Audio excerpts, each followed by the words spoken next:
Hello everyone, myself Hemangi Kathesia, lecturer of microbiology from SET Science College, Junagadh. So last lecture માં આપણે આપણું first paper 501 immunology and medical microbiology start કર્યું. એમાં first unit છે immunity and immune system, જેમાં તમે થોડી ઘણી ઇમ્યુનિટી વિશે માહિતી મેળવી. પછી એ સિવાય નેક્સ્ટ આપણે સ્ટાર્ટ કર્યું હતું ટાઈપ્સ ઓફ ઇમ્યુનિટી, કે ઇમ્યુનિટીના ટાઈપ્સ ક્યાં ક્યાં છે.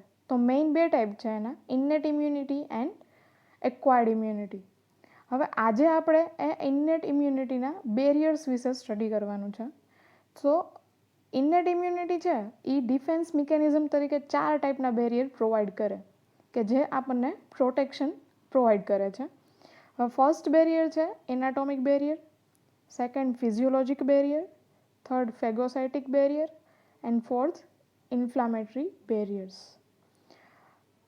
ફર્સ્ટ બેરિયર છે તો એ છે anatomic barriers.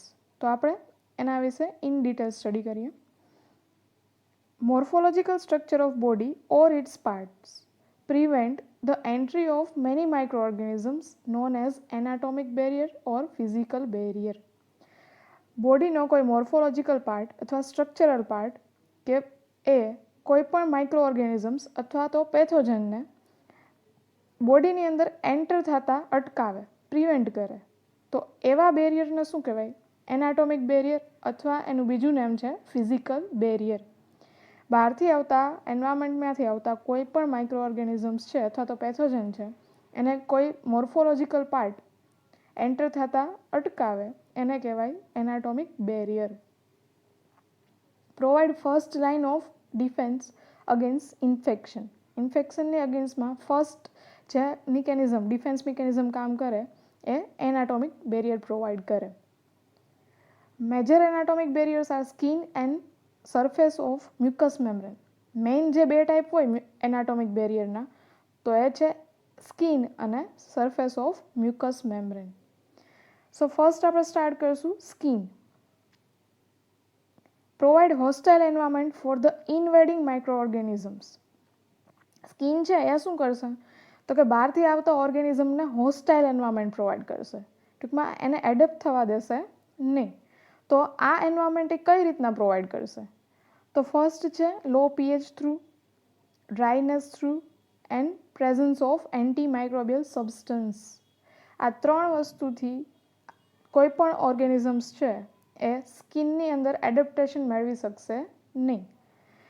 For example, law pH છે તો કોઈ પણ ઓર્ગેનિઝમ્સ છે એની પોતાની ઓપ્ટિમમ પીએચ હોય, કે જે પીએચ એ ગ્રો થઈ શકે. પણ એસિડિક પીએચના કારણે કોઈ પણ ઓર્ગેનિઝમ્સ છે એ કિલ થઈ શકે. સો સ્કિન છે એ લો પીએચ પ્રોવાઈડ કરશે. પછી ડ્રાયનેસ, કોઈ ટાઈપનું વોટર મોલેક્યુલ્સ એને પ્રોવાઈડ થશે નહીં, જેના કારણે એ પ્રોપર ગ્રો નહીં થઈ શકે. અને એ સિવાય સ્કિનની અંદર અમુક એન્ટી માઇક્રોબિયલ સબસ્ટન્સીસ પ્રેઝન્ટ હશે, કે જેના કારણે ઓર્ગેનિઝમ્સ કિલ થઈ જાય. તો આ 3 વે છે કે જેના થ્રુ સ્કિન બહારથી આવતા પેથોજન્સને હોસ્ટાઇલ એન્વાયરમેન્ટ પ્રોવાઈડ કરશે. નેક્સ્ટ ડાયાગ્રામ છે સ્કિનનો. સ્કિનનું સ્ટ્રક્ચર કઈ રીતનું હોય? Skin consist of 2 distinct layer. Skin છે એ 2 ટાઈપના લેયર કન્ટેન કરે. First a thinner outer layer, બહારનું લેયર કે જે એકદમ થીન હોય, એને શું કહેવાય? Epidermis. And a thicker layer the dermis. બરાબર? એપિડર્મિસની પછી જે અંદરનું ઇનસાઇડ આવેલું હોય અને જે એકદમ થીક હોય એ લેયરને કહેવાય ડર્મિસ. સો સ્કિન છે એ 2 લેયર કન્ટેન કરે, outer and inner. Outer layer છે એ થીન હોય અને એનું નેમ છે એપિડર્મિસ, અને ઇનર લેયર છે થીક હોય જેનું નેમ છે ડર્મિસ. તમે ફિગરમાં જોઈ શકો છો, 2 લેયર છે બતાવે છે. Epidermis contain several layers of tightly packed epithelial cell. એપિડર્મિસની અંદર શું હોય? તો કે એપિથેલિયલ સેલ હોય કે જે એકદમ ટાઇટલી એકબીજા હારે ગોઠવાયેલા હોય અને પેક્ડ સ્ટ્રક્ચર હોય. The outer epidermal layer consists of dead cells and is filled with waterproofing protein called keratin. જે એપિડર્મલ લેયર છે, જે આઉટર સાઈડ, બહારની સાઈડ છે, એની અંદર ડેડ સેલ્સ પણ હશે, અને એ સિવાય એ બધા સેલ્સ અને લેયર છે એ વોટરપ્રૂફિંગ પ્રોટીન, જે વોટરપ્રૂફ પ્રોટીન છે કેરાટીન, એનાથી ભરેલા હશે. Dermis which is composed of connective tissue. હવે એપિડર્મલ લેયર છે એ આઉટર લેયર છે, એના પછી નેક્સ્ટ લેયર આવે ડર્મિસ લેયર કે જે ઇનસાઇડ છે. એ કેનું બનેલું હોય તો કે ઘણી બધી કનેક્ટિવ ટિશ્યુઝનું. હવે કનેક્ટિવ ટિશ્યુ છે એ શું કન્ટેન કરશે? Blood vessels, hair follicles, sebaceous glands અથવા તો oil glands and sweat glands. આટલી બધી વસ્તુ છે એ ડર્મિસમાં આવેલી હશે. તમે ફિગરમાં દેખાય જ છે, બ્લડ વેસલ્સ છે, હેર ફોલિકલ્સ પણ છે, સિબેસિયસ ગ્લેન્ડ જેનું બીજું નામ છે ઓઇલ ગ્લેન્ડ, અને એ સિવાય છે સ્વેટ ગ્લેન્ડ. આ બધી વસ્તુ છે ડર્મિસ કન્ટેન કરશે. The sebaceous glands are associated with the hair follicles. જે સિબેસિયસ ગ્લેન્ડ છે એ કેના હારે એસોસિએટ અથવા કેના હારે સંકળાયેલી હશે તો કે હેર ફોલિકલ્સ હારે. And produce oily secretion called sebum. અને એની હારે સંકળાઈ અને એક ટાઈપનું ઓઇલ સિક્રીટ કરે જેનું નેમ છે sebum. Sebaceous gland hair follicle હારે એસોસિએટ થઈ એક ઓઇલ સિક્રીટ કરે જેને કહેવાય સીબમ.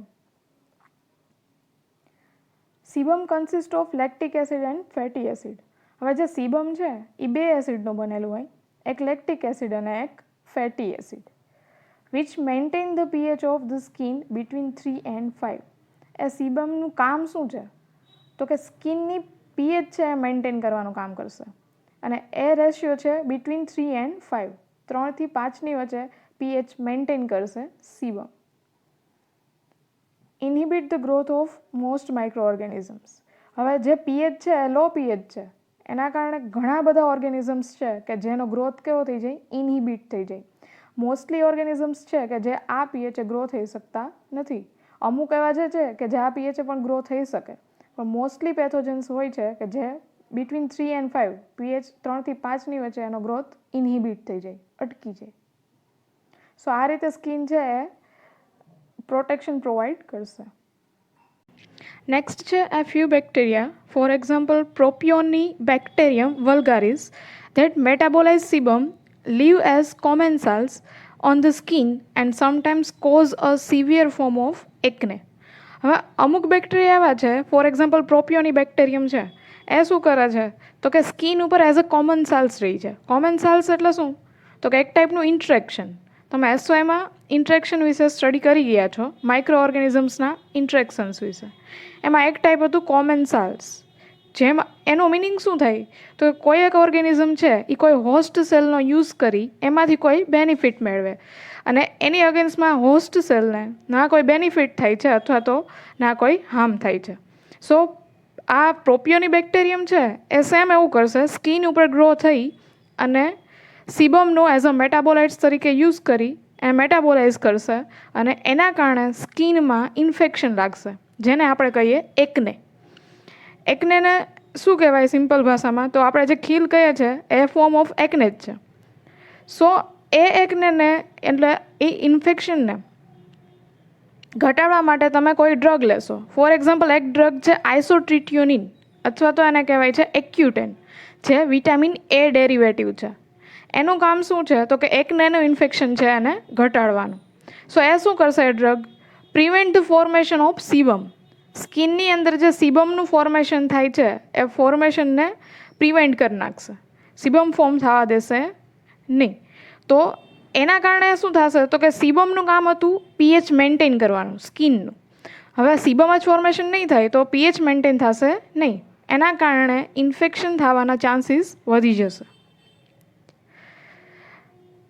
નેક્સ્ટ છે breaks in the skin resulting from stretches, wounds or abrasion, burns are obvious routes of infection. હવે આપણે આગળ જોયું એ તો છે જ, પણ એ સિવાય ઘણા એવા રૂટ્સ છે કે જેમાં સ્કિનમાં ઇન્ફેક્શન લાગવાના ચાન્સીસ વધી જાય.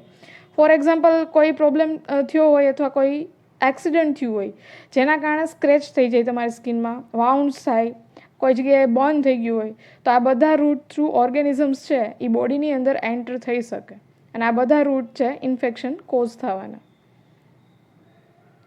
The skin may also be penetrated by biting insects. એ સિવાય સ્કિન કઈ રીતના ઇન્ફેક્ટ થઈ શકે તો કે અમુક ઇન્સેક્ટ્સ છે કે જે બાઇટિંગ થ્રુ સ્કિનને પેનિટ્રેટ કરે, એનાથી પણ ઓર્ગેનિઝમ્સ બોડીની અંદર એન્ટર થઈ શકે. For example mosquitoes, mites, ticks, flies એ બધા ઇન્સેક્ટ્સ થ્રુ સ્કિન ઇન્ફેક્ટ થઈ શકે.